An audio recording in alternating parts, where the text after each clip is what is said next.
दोस्तों, क्या आप जानते हो कि हमारी पृथ्वी, चंद्रमा और सौरमंडल के दूसरे ग्रहों की उत्पत्ति कैसे हुई? दोस्तों, मैं हेमंत कुमार आपका अपने आल ज्ञान भंडार चैनल पे बहुत बहुत स्वागत करता हूँ। दोस्तों, आज हम एक ऐसे सफर पर चलेंगे जिस पे हम जानेंगे कि हमारी पृथ्वी, चंद्रमा और सौरमंडल की उत्पत्ति की आश्चर्यजनक घटना के बारे में। दोस्तों, इस वीडियो में आप हमारे साथ अंत तक बने रहें। इस वीडियो को पूरा देखें और यदि ये वीडियो आपको पसंद आता है तो इसे लाइक, शेयर और सब्सक्राइब करें। बेल आइकन को दबाकर ऑल नोटिफिकेशन को ऑन कर लें, जिससे कि अगली आने वाली वीडियो का नोटिफिकेशन आपको समय पर मिल सके। तो चलिए दोस्तों, शुरू करते हैं। पृथ्वी का जन्म कैसे हुआ, एक ऐसा प्रश्न जिसका उत्तर आपको पृथ्वी कैसे बनी के बारे में ही नहीं बताएगा, बल्कि काफ़ी हद तक आपको सौरमंडल के निर्माण के बारे में भी बताएगा। इतना ही नहीं, आपको अपने सौरमंडल के बाकी और भी ग्रह और बॉडीज़ के निर्माण के बारे में भी बताएगा। आपको जानकारी केवल पृथ्वी के निर्माण के बारे में जानने से ही पता चल जाएगा। तो चलिए, आज हम यह जानते हैं कि पृथ्वी का निर्माण कैसे हुआ। लेकिन उससे पहले थोड़ा सा जान लेते हैं हम अपने ग्रह पृथ्वी के बारे में। हमारी पृथ्वी सूर्य के क्रम में तीसरे नंबर पर आती है और हमारी पृथ्वी ही सौरमंडल का एकमात्र ऐसा ग्रह है जहाँ पर जीवन संभव है। हमारी पृथ्वी एक स्थलीय ग्रह है। अगर आपको नहीं पता कि स्थलीय ग्रह क्या होता है तो आपको बताते चलें कि जो ग्रह पत्थर, चट्टान, मिनरल आदि से मिलकर बनते हैं, यानी जो ग्रह ठोस होते हैं, उन्हें स्थलीय ग्रह कहा जाता है।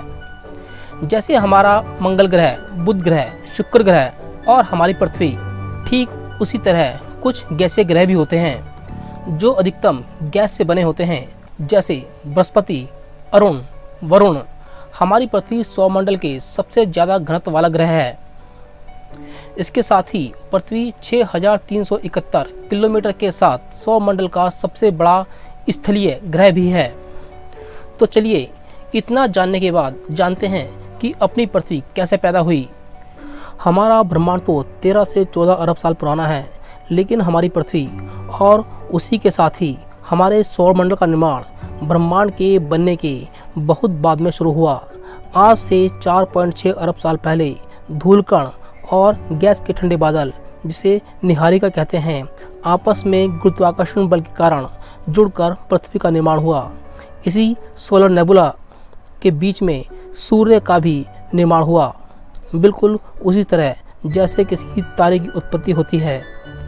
सोलर नेबुला के बीच में सूर्य के निर्माण के बाद बचे हुए निहारिकाओं के कण सूर्य के चारों ओर घूमते हुए एक डिस्क का निर्माण किया।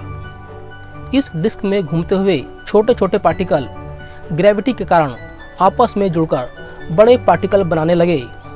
लेकिन अभी भी कुछ हल्के और बेहद छोटे एलिमेंट जैसे हाइड्रोजन और हीलियम सूर्य के पास वाले क्षेत्र में स्थित थे। सोलर नेबुला के बीच में बनी सूर्य द्वारा सोलर विंड यानी सौर हवा के कारण यह हल्के एलिमेंट सूर्य से थोड़ा दूर चले गए, पर ये हल्के एलिमेंट सूर्य से बहुत ज़्यादा दूर नहीं गए। ये इतना ही दूर गए जितने में इनके ऊपर सूर्य का गुरुत्वाकर्षण बल लग रहा था। अब सूर्य के पास बचते हैं थोड़े भारी और बड़े मटेरियल।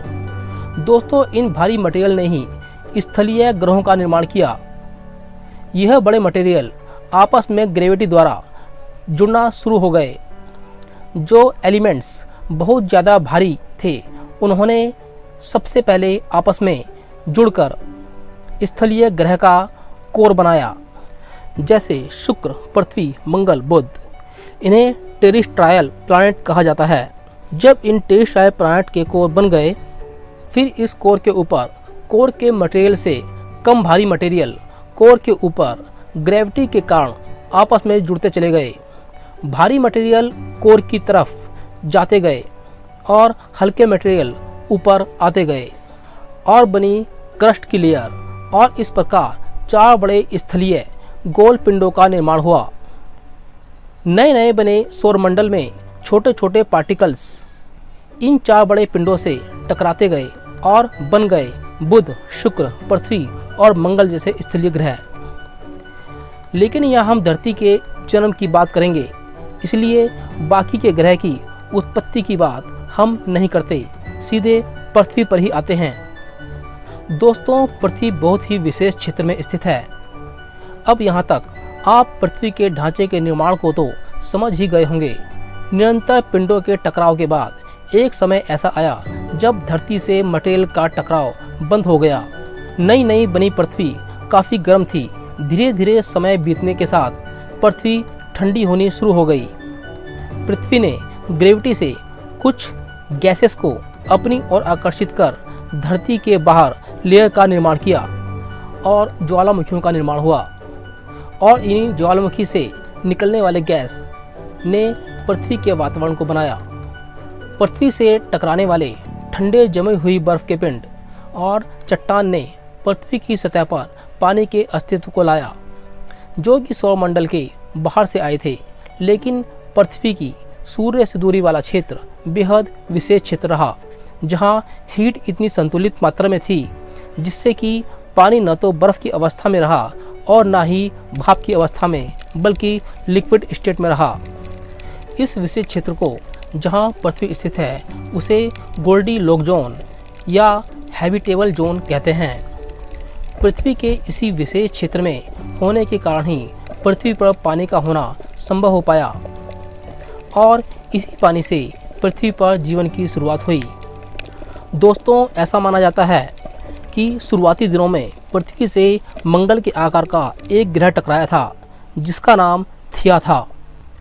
थिया और पृथ्वी के टकराव से अंतरिक्ष में गए मलबे के इकट्ठे होने के कारण चंद्रमा का निर्माण हुआ और इसी टकराव से धरती अपने अक्ष पर 23.4 डिग्री तक झुक गई, जिससे पृथ्वी पर मौसम में बदलाव आना शुरू हुआ। तो कुछ ऐसी परिकल्पना की गई है पृथ्वी के निर्माण के बारे में। दोस्तों, शुरुआत में मैंने आपको बताया था कि सौर हवा द्वारा कुछ हल्के मटेरियल सूर्य से बहा लिए गए थे और इन्हीं हल्के और गैसीय मटेरियल के इकट्ठा होने से बृहस्पति, शनि, यूरेनस, नेपच्यून जैसे प्लैनेट्स का निर्माण हुआ। तो दोस्तों, आपको हमारी पृथ्वी और सौरमंडल के दूसरे ग्रहों की उत्पत्ति की जानकारी कैसी लगी? दोस्तों, हमारी अगली वीडियो है पृथ्वी से जुड़े रोचक तथ्य की पूरी जानकारी। यदि आपको हमारी यह जानकारी अच्छी लगी हो तो अभी हमारी वीडियो को लाइक करें, आल ज्ञान भंडार चैनल को सब्सक्राइब करें, बेल आइकॉन को दबाकर ऑल नोटिफिकेशन को ऑन करना ना भूलें, जिससे हमारी आने वाली वीडियो का नोटिफिकेशन आपको सबसे पहले प्राप्त हो जाए। और दोस्तों, यदि आप चाहते हैं कि आपके दोस्तों को भी इसकी पूरी जानकारी मिल सके तो इस वीडियो को शेयर करना ना भूलें। तो दोस्तों, अगले वीडियो के साथ फिर मिलते हैं। धन्यवाद।